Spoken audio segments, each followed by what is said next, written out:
Okay, good. Okay, so my part of this session is to talk about mindfulness and meditation. But what I'm going to do first of all is just introduce myself and talk about what I am. I'm a monk. What does that mean? What do I do? Maybe the story is a little bit interesting for you. As you can see from my unusual outfit, this is the robes of a Buddhist monk.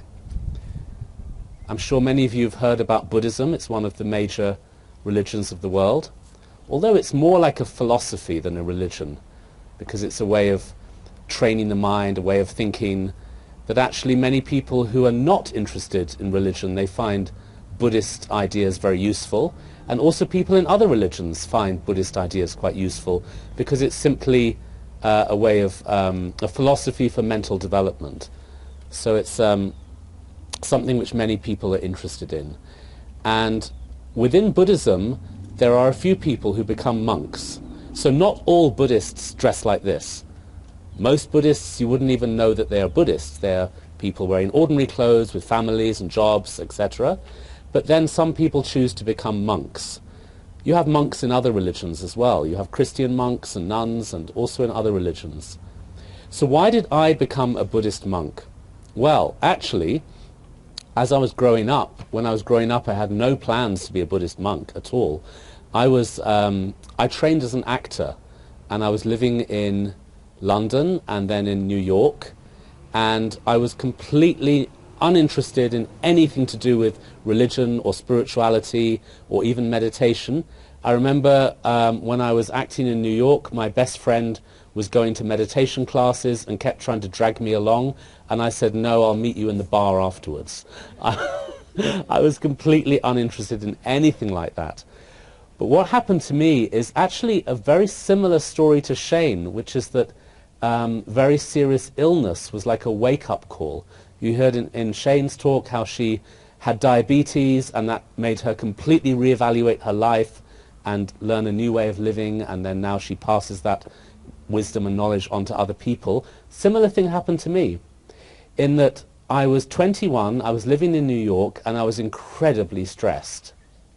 I was living a very unhealthy lifestyle. I was drinking loads of alcohol, I was smoking, I was eating unhealthy food, and I was very unhappy. Tremendous amounts of stress. And it led to a physical breakdown where I nearly had a heart attack. I woke up one morning with very bad pains in my heart and palpitations. You know, palpitations are when your heart beats too fast. I went to the doctor and they said, yeah, you're really, really ill and it's stress-induced. And you need to do something to get rid of all of this stress. So what happened to me was I was sick for about 5 months, pretty much bedridden the whole time. My mother lived in San Francisco at that time, and she sent me an air ticket, and I managed to get on a plane. I had to lie down on the aeroplane. Luckily I had 3 seats to myself, and I lay down, got to San Francisco. My mum's friend picked me up at the airport. I lay down in the back of the car. I couldn't walk.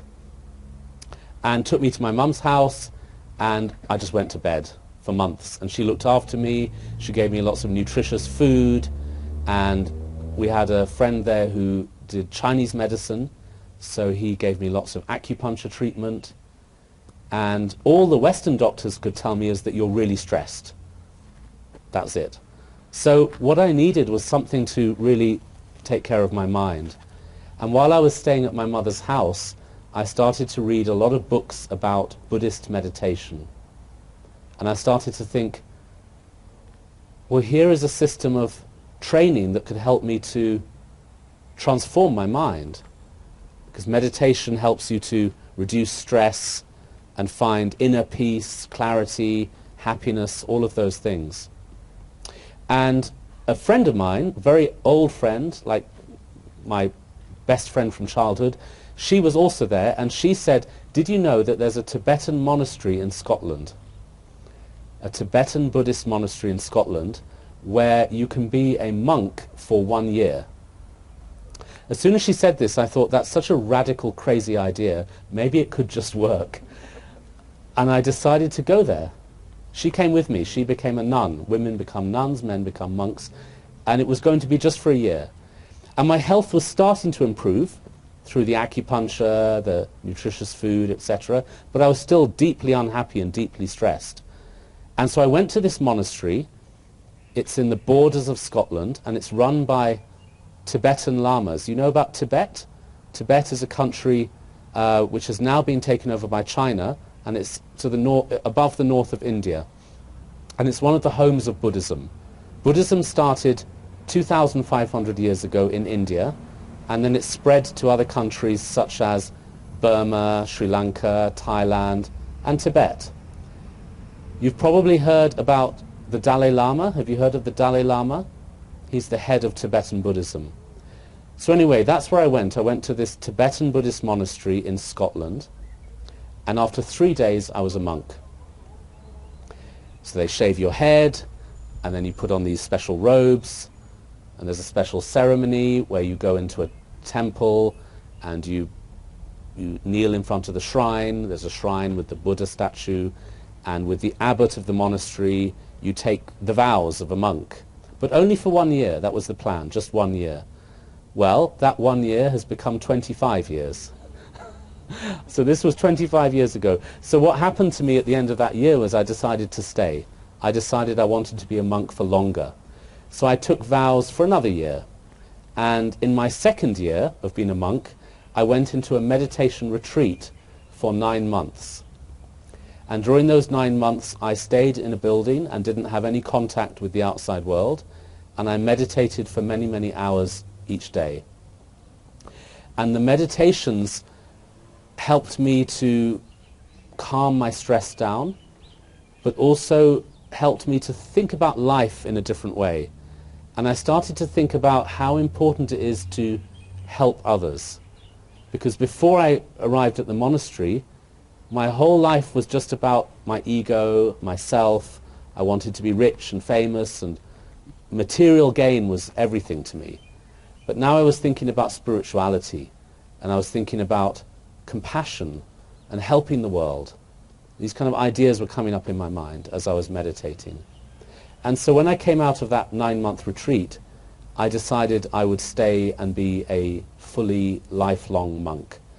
So I didn't do it straight away, but I stayed on the kind of short-term vows for a couple more years, and then I took life vows in 1997. So that means you're a monk for your whole life. It's what you've chosen to do forever, which means you give up family life and wealth and material things, and you are living for the monastery and training in meditation, and hopefully then you can help others. So that's what happened. After being a monk for about 5 years, I started to teach meditation.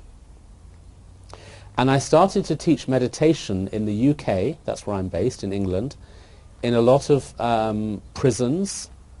I was teaching the prisoners how to meditate, and also drug and alcohol rehab centres and schools. I got very involved in the UK education system, helping schools to become more mindful, which means bringing simple mindfulness techniques into the classroom so that pupils can learn how to calm down their minds from worry and stress, and also learn to focus more. So I started to teach in a lot of schools, and then also in the corporate world. I started to work with some of the world's biggest companies, teaching them how to practice mindfulness. So I carried on with that work until 2005, and then I went into another retreat, and this time it was for 4 years. A 4-year retreat is where you lock yourself away for 4 years and have no contact with the outside world at all, except 1 letter a month from your family. And during that time I was meditating for many, many hours each day, and it's very intense, very, very intensive. So that was on a Scottish island. We were completely cut off from the rest of society, and we had no idea what was happening in the world outside. In fact, Facebook happened during my retreat, and our retreat leader, who came into the retreat every few months to give us more instruction, told us about Facebook and said, oh, there's this thing called Facebook where people say, will you be my friend? And you feel guilty for saying no. So we had this was our sort of knowledge of what was going on in the outside world. That was it. We just heard about Facebook. So when I came out of retreat in 2009, suddenly everybody was talking about mindfulness. It became a real buzzword. Mindfulness in education, mindfulness in healthcare, and mindfulness in the corporate world. So very soon I became very busy again teaching. And that's when I started to work with Google. So I don't work for Google. I'm not employed. I don't get paid for anything I do. Monks don't get paid. But I started to work with Google in that I started going there every month to teach their staff meditation and mindfulness. And I also started to work with some of the other big companies, such as Facebook and LinkedIn, and some different law firms, banks. And also I worked with, I've been working with sports people and also actors. Mindfulness can be used in many different ways. We used mindfulness on one of Disney's recent movies. Disney owns a company called Marvel, and they make superhero movies. Have you heard of a movie called Doctor Strange? So I was the consultant for Doctor Strange, teaching mindfulness to the actors. Have any of you seen Doctor Strange? Do you remember how it's about this guy who goes to a special temple and learns how to meditate? Okay, it's a bit unrealistic because he learns meditation and then he can like fly and walk through walls. That's kind of fantasy. But the message is interesting. The message is that if you train your mind, anything is possible. And he also turned himself from being a very arrogant, egocentric person into being somebody who wanted to help others. And I thought that's a powerful message. So I was brought in to teach the actors how to meditate. So I was there during the filming and in between, whenever they reset the cameras, which is basically every few minutes, we would do some meditation at the side of the set. And I helped the two main actors how to meditate while they were filming. For two reasons. One is that the film was kind of about meditation, but also because generally people who meditate have more calmness and stillness and focus, and that's a very, very good skill for an actor to have. So I'm working with actors, I'm working with sports people, I'm working with business people, I train doctors, I train nurses, I train school teachers in how to start each lesson with a 2-minute mindfulness practice, and I work with a lot of children from age 4 upwards. So that's a bit of a kind of resume of the work I do, and I wanted to say that so it puts it into context and you can see what I'm trying to achieve in the world. I'm just trying to help people to become more mindful. Why is this skill so relevant nowadays in the modern world? I think it's because people's stress levels have gone way up. You know, we're more stressed as a society than ever. And also we're more distracted. I think technology is a good thing. You know, technology can save lives. Think about it. Technology can save lives. I had a health issue with my gallbladder a few years ago. My gallbladder had stones the size of golf balls, and it was very seriously inflamed. I could have died. Now, 50 or 100 years ago, I might have died from that. But because of technology, I had my gallbladder removed by a robot. Have you heard of robot microsurgery? It's where they go, it's not even the surgeon sits inside a booth and a robot does microsurgery through a keyhole. It meant they removed my gallbladder and I was back home that evening. How amazing. Technology saved my life.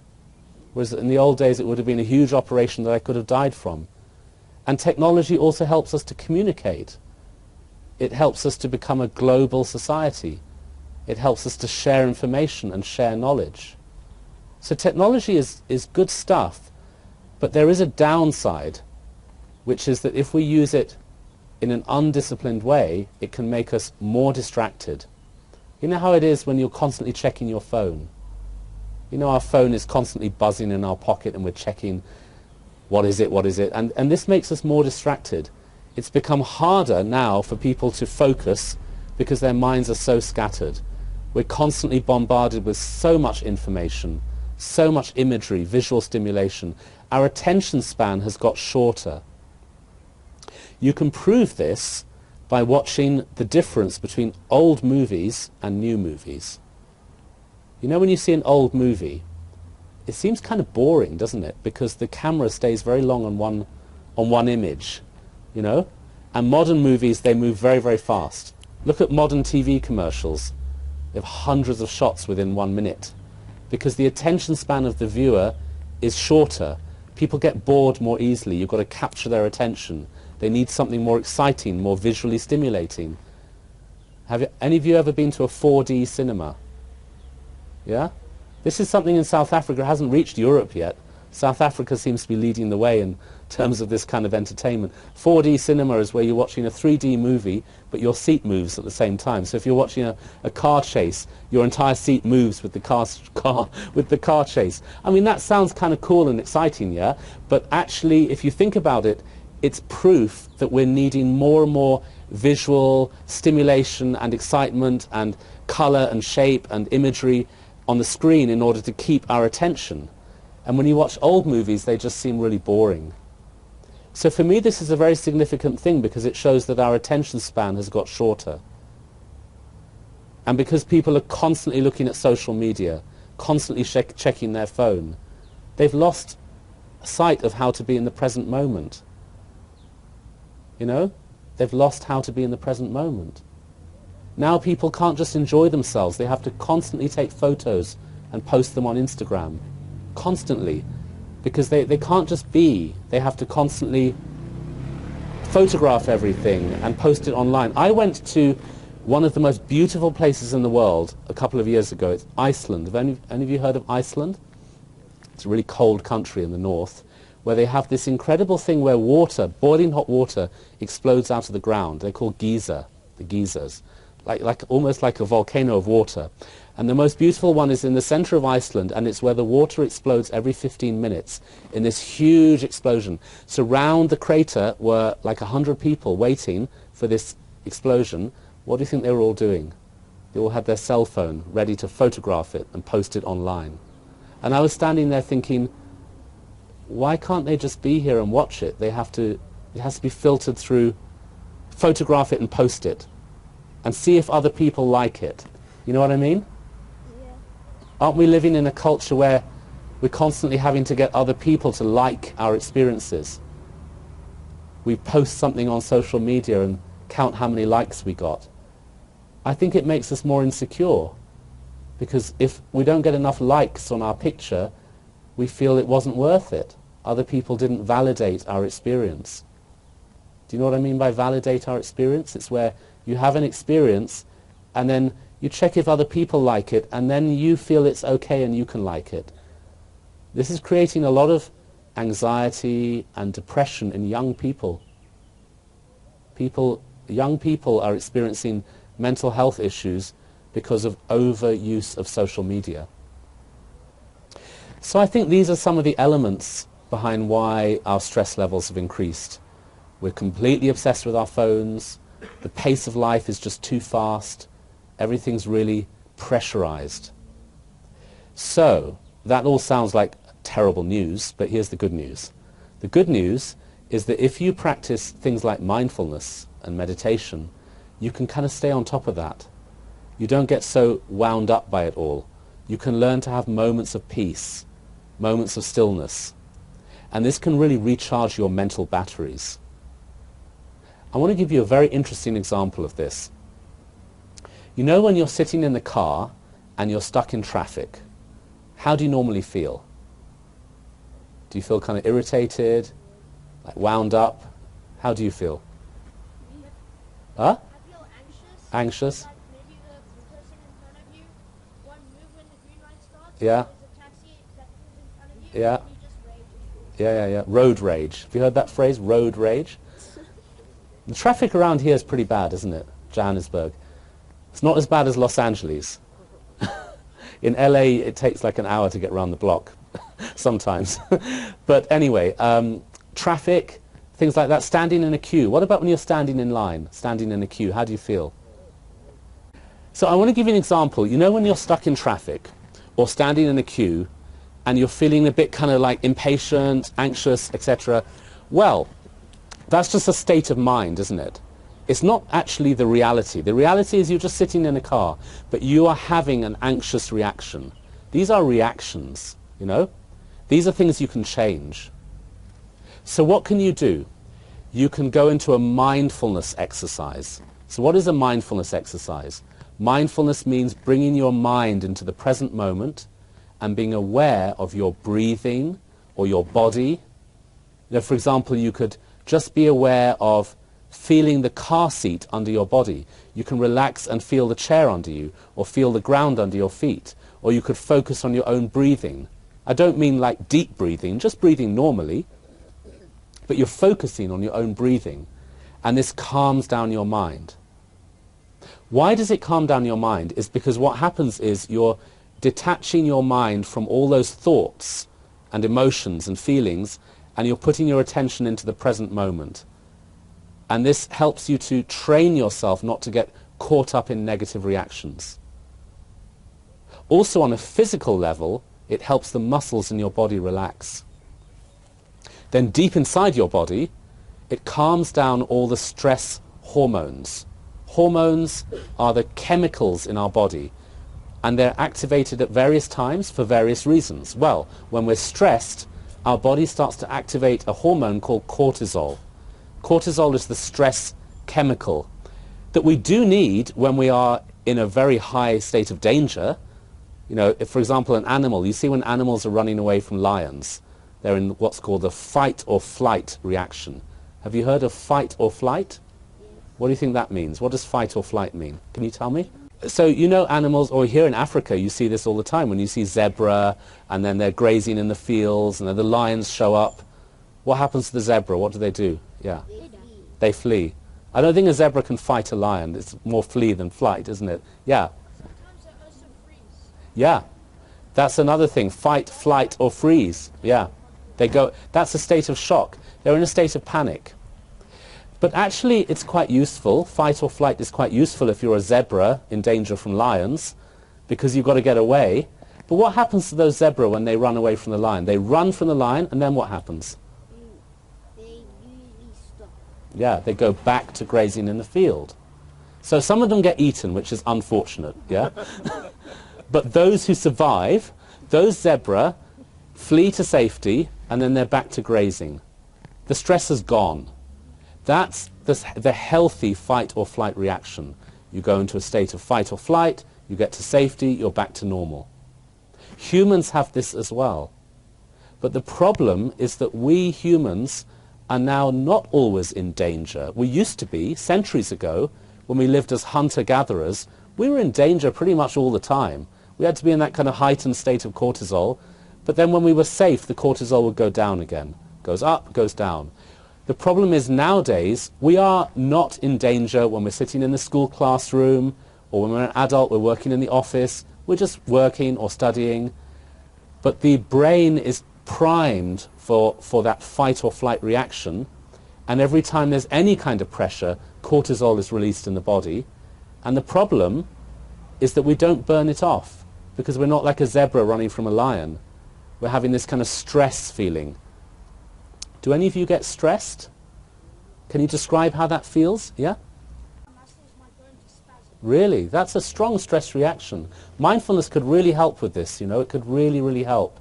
I used to be a very stressed person. I was always tense, always worried. I used to have panic attacks. Panic attacks are really, really serious. It's where you think you're going to just die, but you're not. You're having an anxiety attack. That's all gone through meditation. I don't get any of that anymore. I'm a really chilled out, happy person now. But I had to train my mind, because I had to train myself to stop those stress problems from happening. Can anyone else describe to me how it feels when you're stressed? You're going to lose control. Yeah, you feel that you're going to lose control. Now, all of these experiences are actually coming from our brain, aren't they?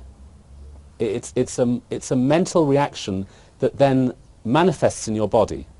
I mean, your shoulders feel tight, you feel like butterflies in your stomach, you were describing a kind of pain, but it's originating from the mind, isn't it? You're feeling worried, anxious, pressurized. And then these physical symptoms happen. So we could change our mind. How do you think that would be done? How could you change your reaction to stress? Yeah? The first, I'm interested that you mentioned swimming, because the first time in my life I really experienced major stress was when I was at school. I was young, and we had this thing at school where we had swimming trials, where you're in the pool and all the kids sit on the side of the pool, and then each kid has to swim a length in front of everyone. It was really horrible and really nerve-wracking.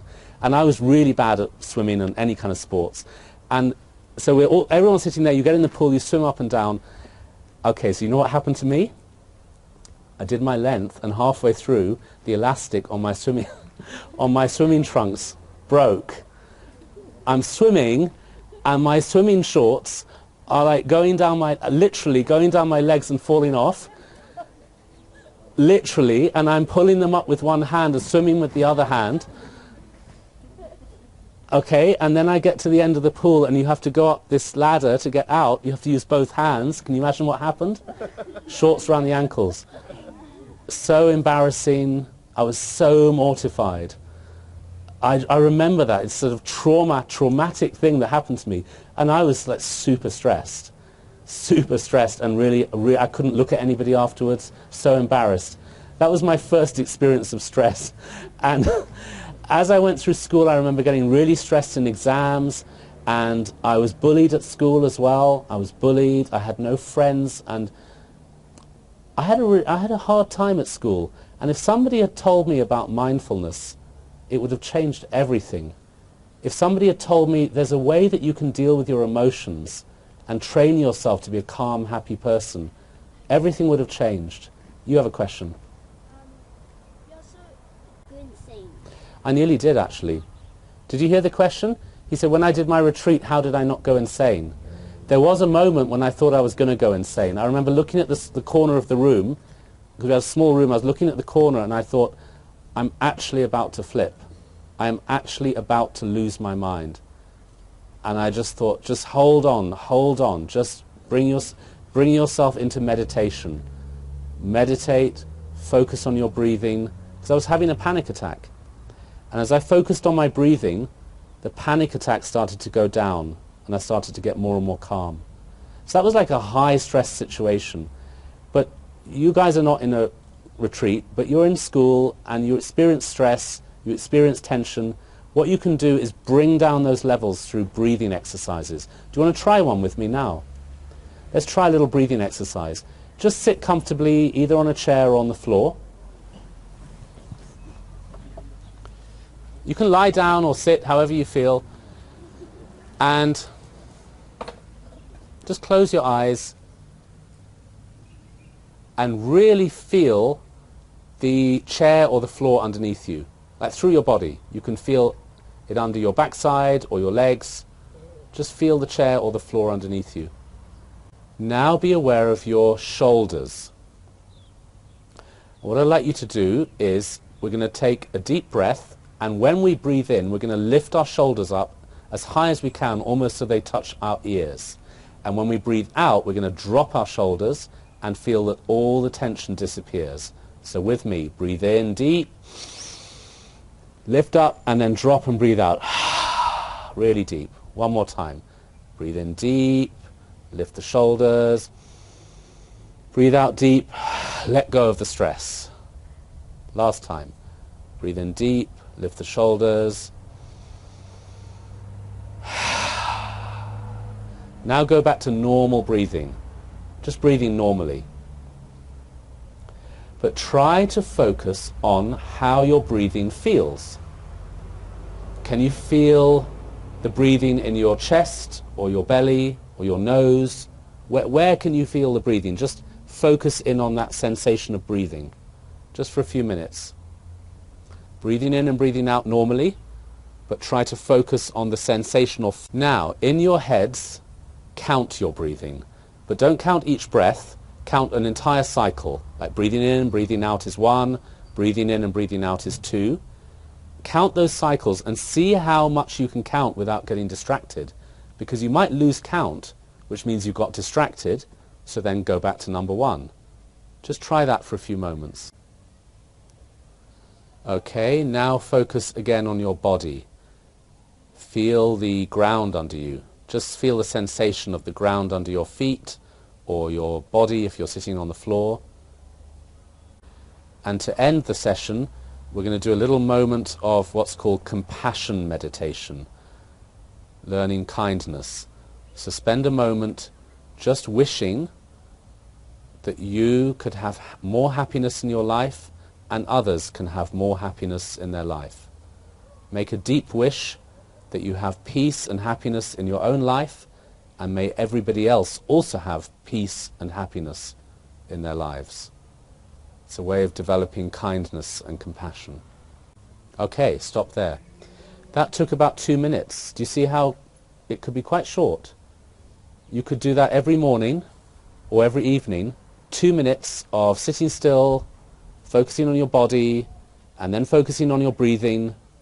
You can do that thing where you lift up and drop down, but just 3 times, because if you do loads of deep breathing, you'll just get dizzy, and that's not the point.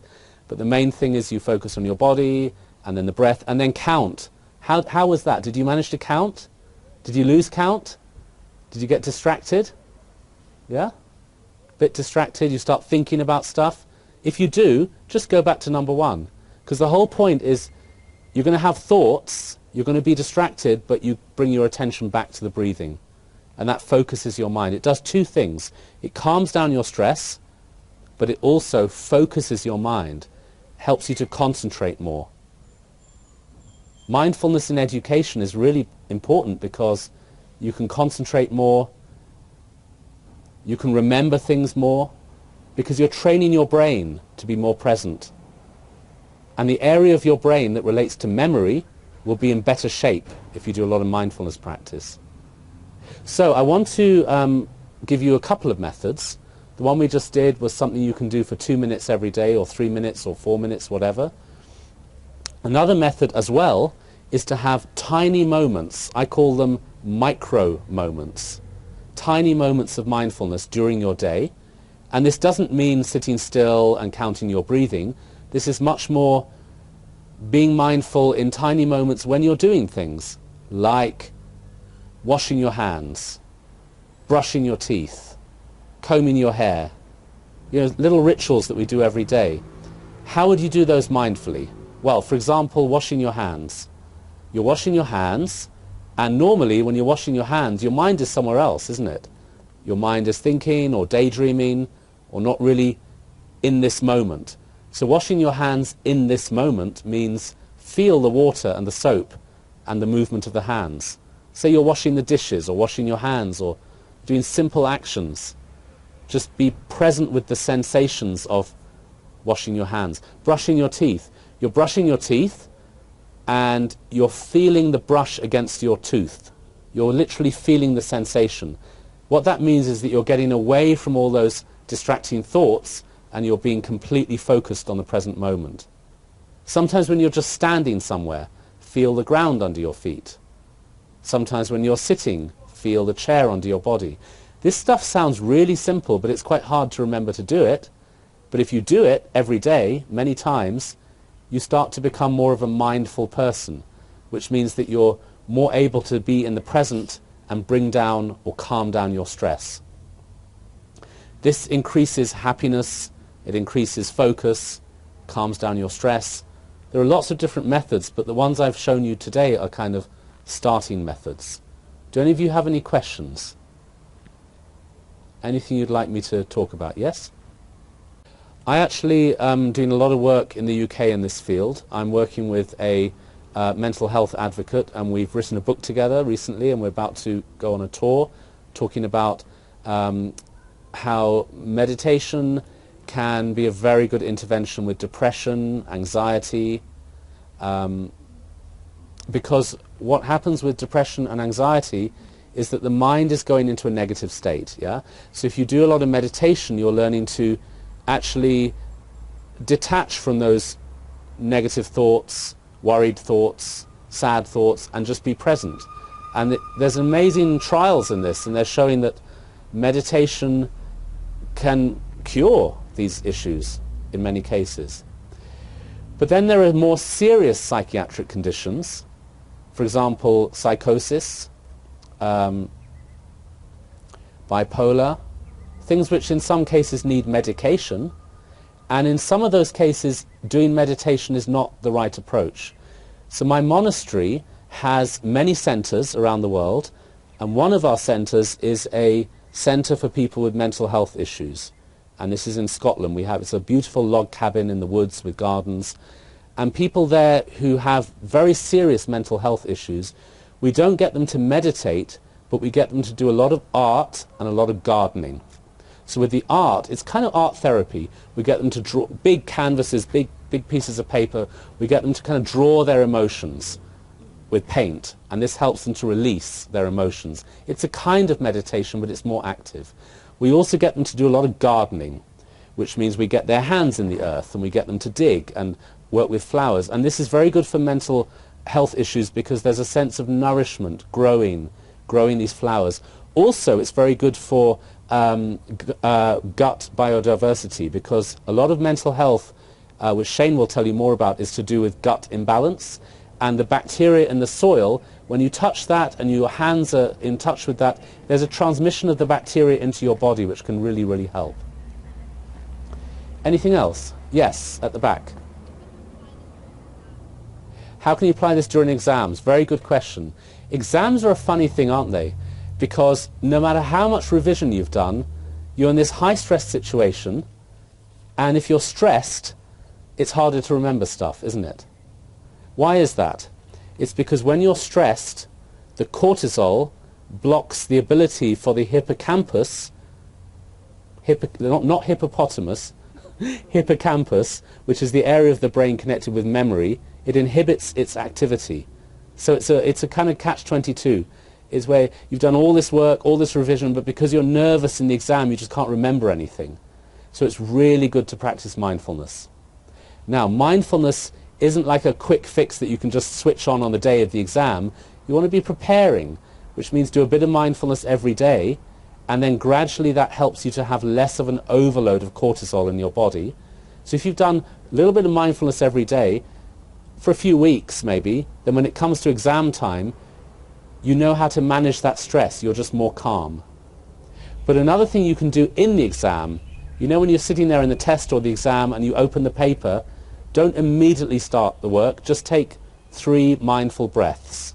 You're sitting there in your exam seat and just breathe mindfully for a few, like 3 or 4 breaths, and just start the exam from that calm place.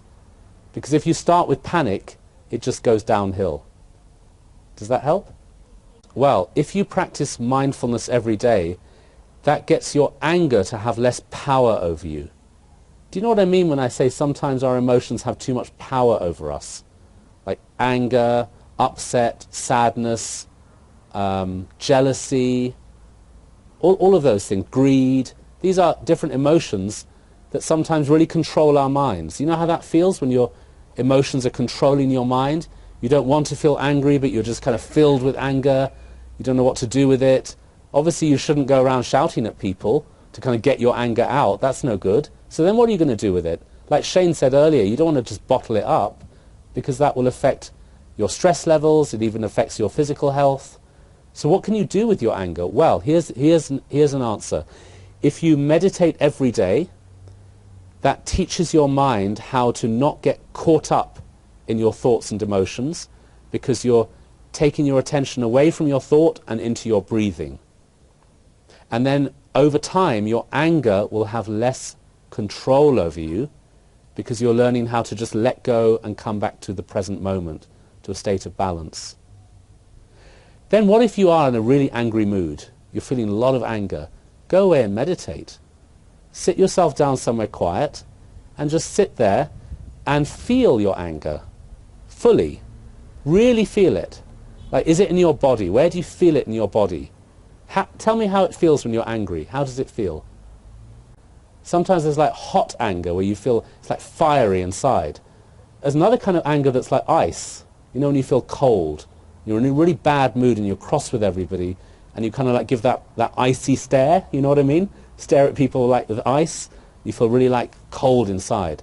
Anger has these kind of feelings like hot, cold, uncomfortable, out of control, tight.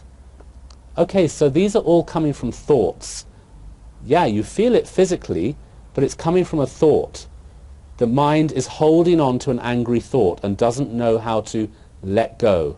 You know when you're feeling cross with somebody and you just can't let go of it? You're going on again and again in your mind, I'm so cross, I really hate them. Why did they say that? I can't stand it. The mind is stuck with that angry thought. So, mindfulness helps you to be less controlled by your thoughts. If you practice mindfulness every day, just like I showed you, with the breathing, for example, you're learning to be present and let go of those thoughts. So then over time, you're going to be able to let go of those angry thoughts. But, as I mentioned earlier, if you're feeling really boiling up with anger, sometimes take yourself away somewhere quiet and sit and meditate and just feel the anger in your body. Is it like hot? Is it cold? Is your body feeling tight? How does it feel physically? Sit there and try to feel compassion towards that feeling. What does that mean, compassion? Compassion means acceptance. It means forgiveness. It means you're not pushing it away. You're not pushing it down. You're just sitting with it like you would sit with a friend who's frightened, and you would just be their friend. You just sit there with them. I did this in retreat with depression. I used to suffer from very, very serious depression. The doctors kept wanting to put me on medication, but I said no, I wanted to deal with this through mindfulness. So when I was in retreat, I felt a lot of depression, and I learned how to sit with my depression like you would sit with a friend. So I felt this kind of heaviness inside my body, like a sinking feeling. And I just sat and I kind of mentally embraced that. I said, this is my friend. I'm not going to push this away. I'm not going to make it worse. I'm just going to accept it. And when I accepted it, it started to go away. It's the same with anger. If you just sit with it, you don't shout at anybody, you don't push it down, you just sit with it and meditate. That means you accept this present moment and you don't do anything with it, and it starts to slowly dissolve. It's an amazing technique. It really works. Any more questions? Yes.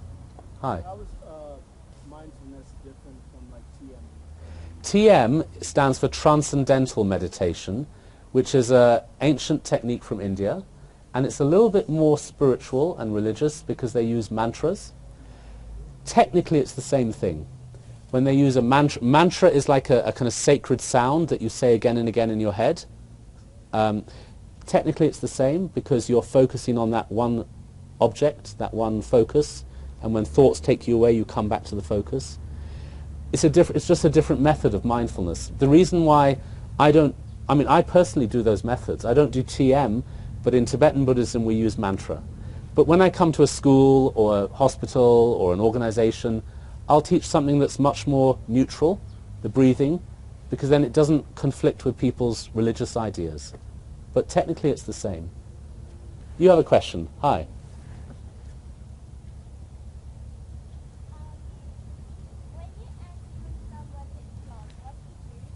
When you're angry with somebody in class, I think when somebody's annoying you, it's very good to go away. I mean, don't shout at them, don't do anything, but when you've got time, go away and think about that person and try and imagine how they might be feeling.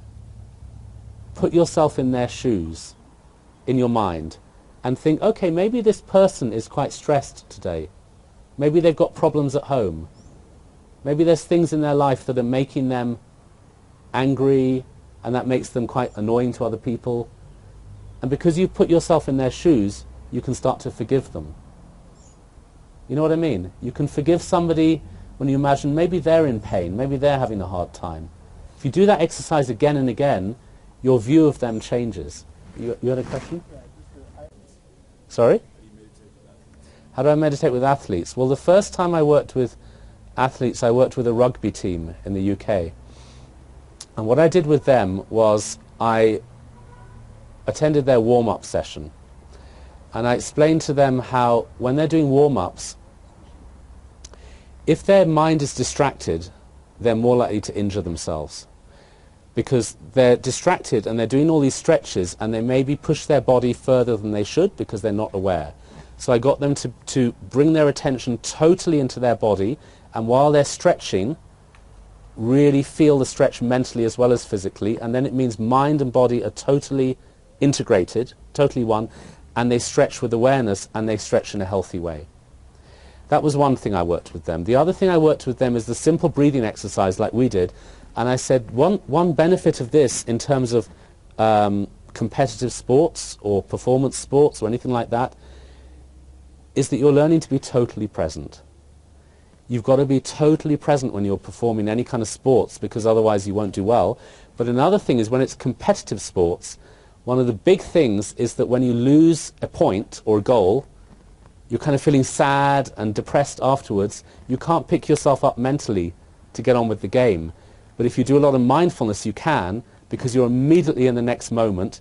You're not holding on to, oh, I lost a goal, the other team scored a point. You're totally ready for the next thing. It really helps. Yes. Hi. How have you found? So how have I worked with that? So if you didn't hear, the question was, there's schools in Los Angeles where they bring meditation into the curriculum. So I'm doing this in the UK, and I hope to start doing this I'm going to be doing more work in Los Angeles soon, but at the moment I'm working in the UK. And there I've got schools where I've given them an app. I have a mindfulness app for kids, and I'm getting all the... In the schools they all have iPads, and the app is installed on all of their iPads, and they do a 5 or 7 minute mindfulness exercise every day as a group. And then I'm getting school teachers, I'm training them up in how to teach mindfulness so that they can start each lesson with a 1 or 2 minute mindfulness session, and those teachers that don't feel confident enough to do it themselves, they use my app, and on there I've got a guided lesson starter. So I have a few things to say about this, because this is very big in the UK. In the UK, mindfulness is going to be on the national curriculum in a few years, and what I object to is that some UK schools are using mindfulness instead of detention. Okay, do you guys have detention here? Yeah? So, you know, it's kind of punishment, so they're doing mindfulness instead. You can imagine why I object to that, because it means the kids start to associate mindfulness with punishment. So that's not a good thing. So I like to make it fun, I like to make it joyful, enjoyable. So start the day with mindfulness, start the lesson with mindfulness, go outside for a mindful walk, be with nature in a mindful way. Make it more joyful and enjoyable. That's how I do it. Can you talk a little bit about the system? Are all monks vegan? Not necessarily. I'm vegan. Most monks are vegetarian. Some do eat meat. It's not a rule. It's left up to choice. I became vegan because I was eating some chicken once, and I just looked at it and thought, this is another sentient being. This is like my brother or sister. I love animals. I see them running around, and I think, how could I eat them? That just doesn't feel right. But it's not an enforced thing, and we Buddhists don't go around preaching everyone should be vegan or vegetarian. We're really into respecting people's individual choices. So it's up to the individual. So I'm really, really grateful for your time. It's been lovely to meet you all, and I hope you found you got a lot of information from Shane when she was talking about sugar and gut health, and then information from me about mindfulness and stress, and those little techniques you can practice every day. And I hope we can continue to work together with you guys when we're back next year. Thank you very much.